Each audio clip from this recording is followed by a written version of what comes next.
सुप्रभात बच्चों, कैसे हैं आप लोग। एक्नॉलेज बुक सीरीज अमित प्रकाशन की ओर से मैं शैलजा गुप्ता आप सभी का स्वागत करती हूँ। बेटा, हम पढ़ रहे हैं पुस्तक मुक्तामणि संस्कृत पाठमाला। इसके अंतर्गत आज हम करेंगे षोडशः पाठ यानी 16वां पाठ। कौन सा है? अमूल्य विद्या। माता शत्रु पिता वैरी येन बालो न पाठित न शोभते सभा मध्ये हंस मध्ये बकुल। वह माता शत्रु है और पिता वैरी यानी दुश्मन है, उसका बुरा चाहने वाला है। येन बालो न पाठित, जो अपने पुत्र को बच्चों को नहीं पढ़ाता है। न शोभते सभा मध्य, क्योंकि वह विद्वानों के मध्य ठीक वैसे ही शोभा नहीं पाता जैसे हंसों के बीच में बगुला यानी अज्ञानी व्यक्ति ज्ञानी व्यक्तियों के बीच में शोभायमान नहीं होता। नक्षत्राणाम भूषणम चंद्र नार्याणाम भूषणम पति पृथिव्याम भूषणम राजा विद्या सर्वस्य भूषण। तारों का गहना चंद्रमा है, नारियों का गहना उसका पति है, पृथ्वी का गहना राजा है, किंतु विद्या सभी का गहना है। यानी विद्या का होना अत्यंत अनिवार्य है। रूप यौवन संपन्ना विशाल कुल संभवा विद्याहीना न शोभन्ते निर्गंधा एवं किंचुका। जिसके पास जो बहुत सुंदर भी है, यौवन से भरपूर है, विशाल और संपन्न परिवार में पैदा हुआ है, फिर भी वह व्यक्ति विद्या विहीन है, तो वो वैसे ही शोभा नहीं पाता, सम्मान नहीं पाता जिस तरीके से ढाक के यानी किंशुक के सुगंध रहित फूल सुगंध भरे फूलों के बीच में उनका कोई महत्व नहीं है। उसी प्रकार रूप यौवन धन अच्छा परिवार कुल सब कुछ होने के बाद भी अगर हम अज्ञानी हैं तो हमारे जीवन का कोई महत्व नहीं है। विद्या मित्रम प्रवासे च भार्यां मित्रम ग्रहेषु च व्याधि तस्य औषधि मित्रम धर्मो मित्रम मृतस्य च। विद्या प्रवासे यानी परदेश विदेश रहने पर मित्र के समान होती है और घरों में पत्नियां मित्र के समान होती हैं। बीमार व्यक्ति के लिए मित्र उसकी औषधि होता है और मृतक का मित्र उसका धर्म होता है, यानी जो भी उसने धर्म के काम किए होंगे वही उस समय उसके काम आता है। विद्या ददाति विनयम विनयाद याति पात्रताम पात्रत्वात् धनम आपनोति धनात् धर्म तथा सुख। विद्या विनम्रता देती है और विनम्रता से व्यक्ति योग्य बनता है ना, अच्छे चरित्र को प्राप्त करता है। योग्यता से धन प्राप्त होता है, धन से वह धर्म का काम करता है जिससे कि सुख की प्राप्ति होती है। विद्वत्वं च निर्वत्वश्च नैव तुल्यं कदाचन स्वदेशे पूज्यते राजा विद्वान सर्वत्र पूज्यते।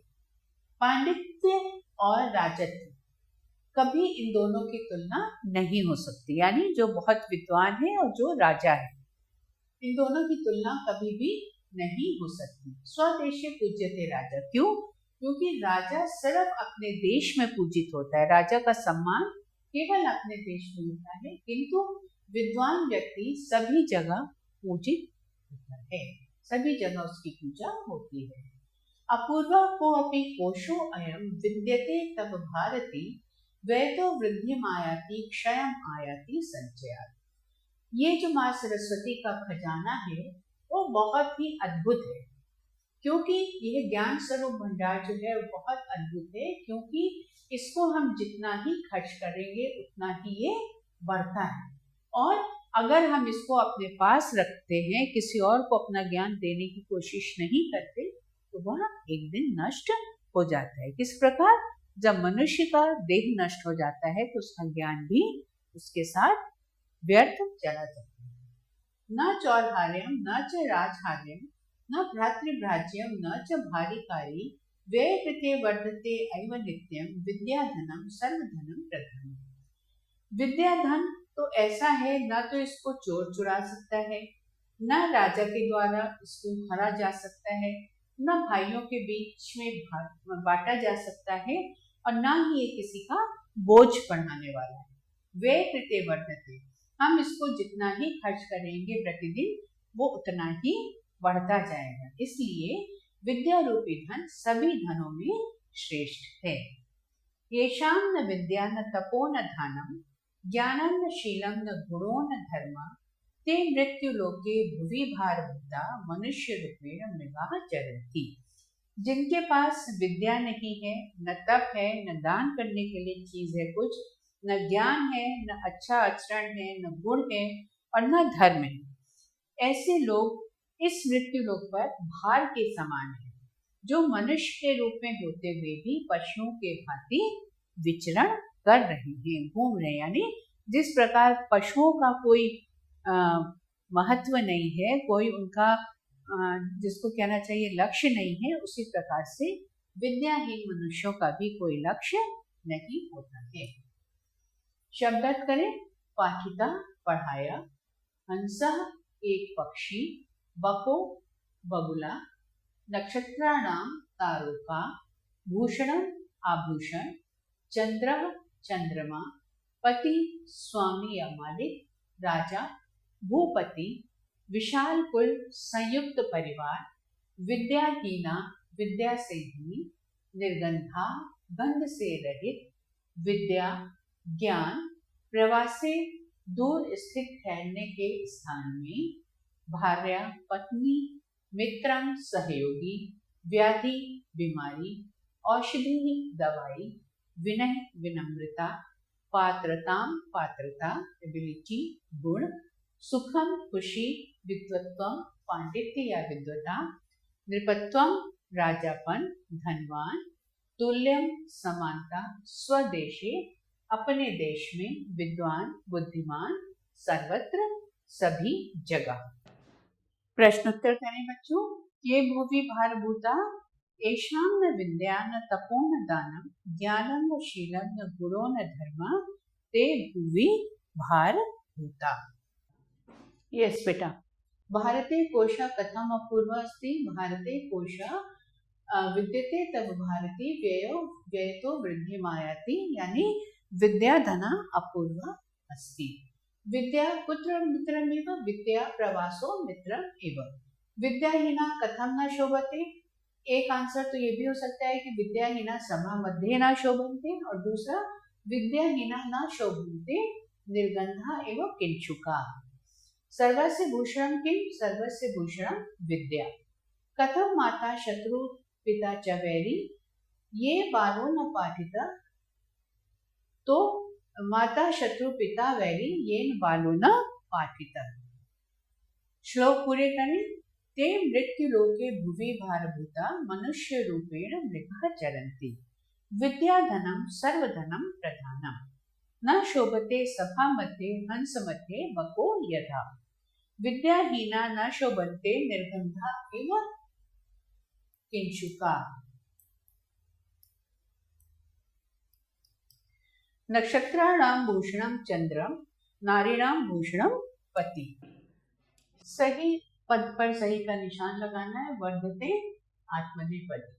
शत्रु, इसका समानार्थक पद क्या होगा, अरि।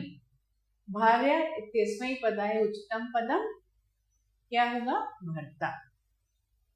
नित्यम व्यय, अब इसमें क्रियापद चुनकर लिखना है। नित्यम व्यय कृते विद्यां वृद्धिं प्राप्नोति, विद्याया विनयम उद्भवति, विद्वजना सर्वत्र प्रशंस्यते, विद्या सर्वेषां जनानां भूषितरी भूषण करी, विद्या सर्वदिनेषु श्रेष्ठ करी वर्तते। ठीक है। अब समानार्थी शब्दों को मिलाना है।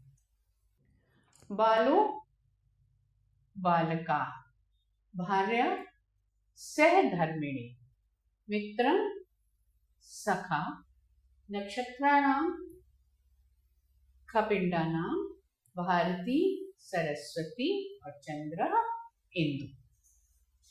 ठीक है। संस्कृत में अनुवाद करें। विद्या रूपी धन व्यय करने से बढ़ता है। वृद्धिम आयाति धनम कोशो व्ययति।